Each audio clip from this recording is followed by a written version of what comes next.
Good afternoon, students, and welcome to our next English class. Muy buenas tardes, espero que todos estén muy bien.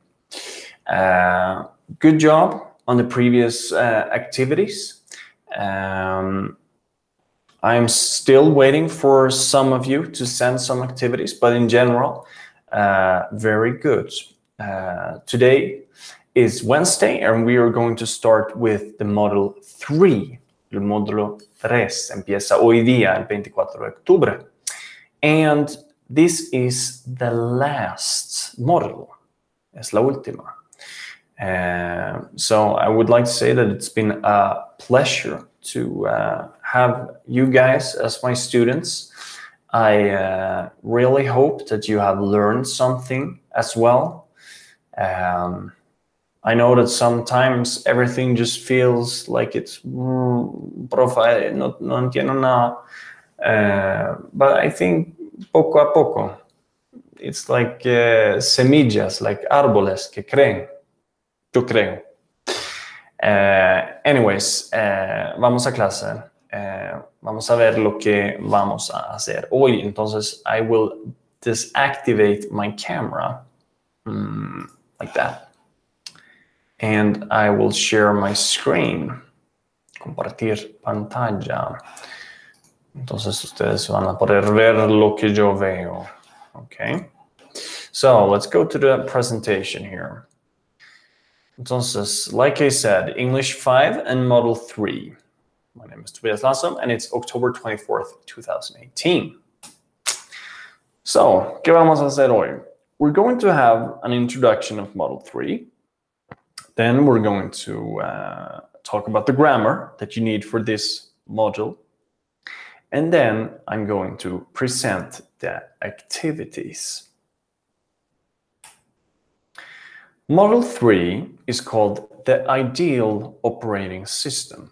Como ideal, como el mejor, como imagen. The ideal operating system. It starts today, October 24th, and it ends the 7th of November. The whole course ends. The first activity is called the ideal free, como gratis, the ideal free operating system. It starts today, and I would like to see your activities the 31st of October, next Wednesday. And then we have the final exam that starts the 31st of October and ends the 7th of November. Es la última parte de este curso. Entonces, ¿qué vamos a aprender? The grammar for this course, this model. It is may and might. It is might have and should have. And it's have to and must. Esos son los tres temas que vamos a aprender para este módulo, ¿ok? So, we start with may and might. Do you know what this means? You will learn. May and might. We use may and might to say that something is a possibility. Como usamos may and might para decir que algo es una posibilidad. And talk about the possible actions or happenings in the future. Como algo que puede pasar, pero también tal vez no. ¿Ok? No sabemos. It is used when you're not sure, cuando no sabemos, about something in the future, to express uncertainty, incertidumbre. He may reinstall the operating system tomorrow. Tal vez, como él tal vez va a hacerlo mañana, él puede hacerlo mañana, pero ya no sabemos. Pero we can also say might. Podemos decir might también. Entonces, he might reinstall the operating system tomorrow. Ambas. Entonces, to use may and might, we need a subject. Por ejemplo, I, you, he, she, or it. Might or may, como ustedes quieran. And then the verb in its infinitive form. The basic infinitivo. Y después, a complement. Cualquier cosa. So, for example, in the future, computers, they're the subject, right? They. In the future, computers may be able. Be is the verb here in the infinite form, to be. In the future, computers may be able to understand the natural languages. Entonces, cuando quieren escribir frases como esto, usan may o might en este, como en este ejemplo. He might do it, he might not. He might do it. Tal vez él va a hacerlo, pero tal vez no. Seguimos con should have. Should have. It is used to talk about past events, cosas que ha pasado, which did not happen or may not have happened. We use the structure you should have and then done something.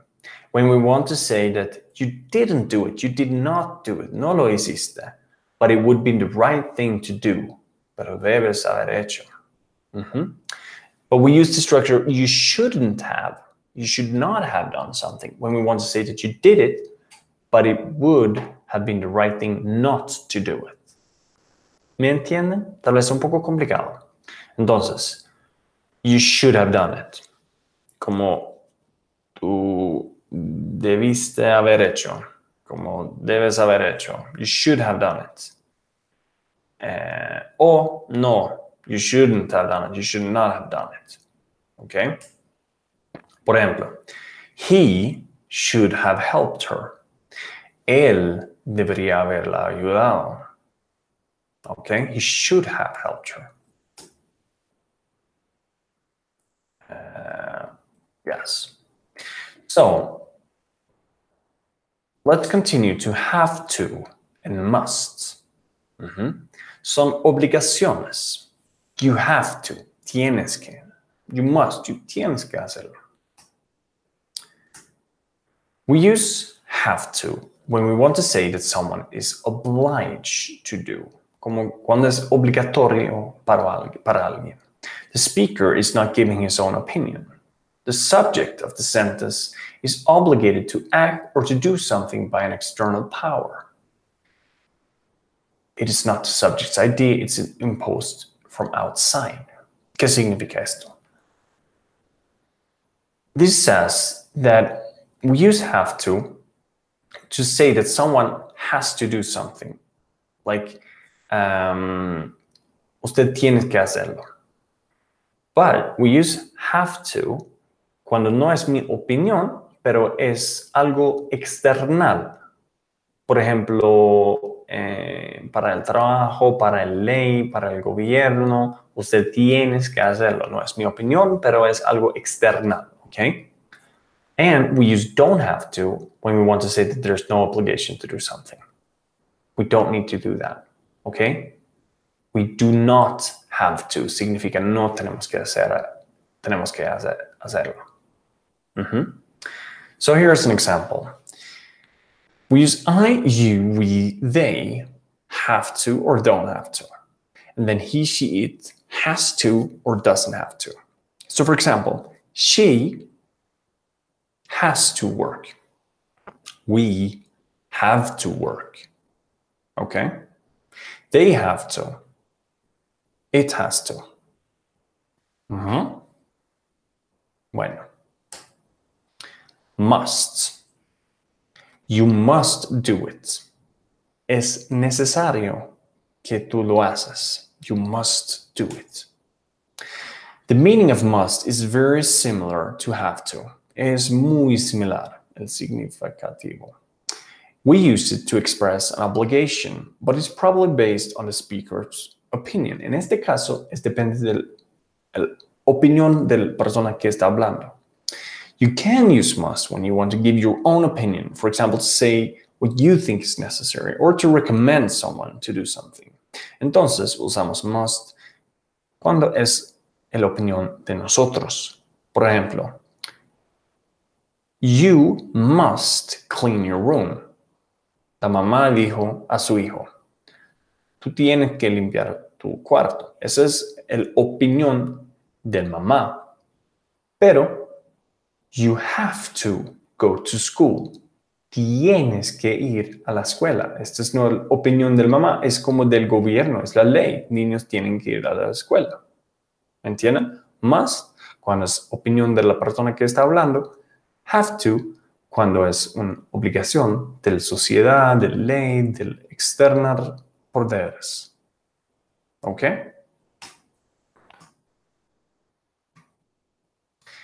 You must make a backup every week so that you don't lose all your information. Debes hacer una copia de seguridad todas las semanas para no perder toda su información. En este caso usamos must porque es una opinión. Entonces, ¿qué hemos aprendido? ¿Qué hemos aprendido? Miramos aquí, ¿ok? May and might have, should have, and have to, and must. These three things I want you to use when you're working on the activities. Now, let's have a look at the activities. Here. So, now I'm in English 5, and you can go to Contenidos de la Asignatura, and we go to Model 3, the Ideal OS. And then the Ideal Free operating system. So, starts today, ends in 1 week. And we're going to use these modals that we have learned today. So, let's see here. Is it possible to zoom? No. In this task, you should make an oral presentation, presentación oral. You can use screencast-o-matic.com if you want to. Speaking about which characteristics, cuál características should have a free operating system. How should it be? Which characteristics should it have? An operating system that is free. Now, don't forget to use these models. For example, it might have, it might need, it may need, it will have, probably, it should have, debe tener. It might have, como tal vez va a tener. O, si es una opinión de ustedes, it must have. Or, if it's de la sociedad, de ley, de algo, it have to. Okay? You must include at least 10 sentences using these models. Okay, so use a visual aid to support your presentation, PowerPoint, PowerPoint, whatever, and then make this presentation. Record a video of you reading, leyendo sus frases, your sentences. Okay? Entonces, next Wednesday, the 31st of October, then starts the exams. We got the language focus, reading, listening. And since you're in English 5, you know this from before. Let me know if you have any questions. They open the 31st of October and the end is 7th of November. Then we wrap up this course. Okay, so let me go back here. I will stop sharing my screen. I'll activate the camera. Now, I wish you good luck with these activities. I hope that you have understood what you're going to do and the grammar for this model. And again, I like when you send me questions. I appreciate your motivation to learn. So don't hesitate. If you have any questions, just let me know. And with those words, I would like to say thank you for today and have a good week.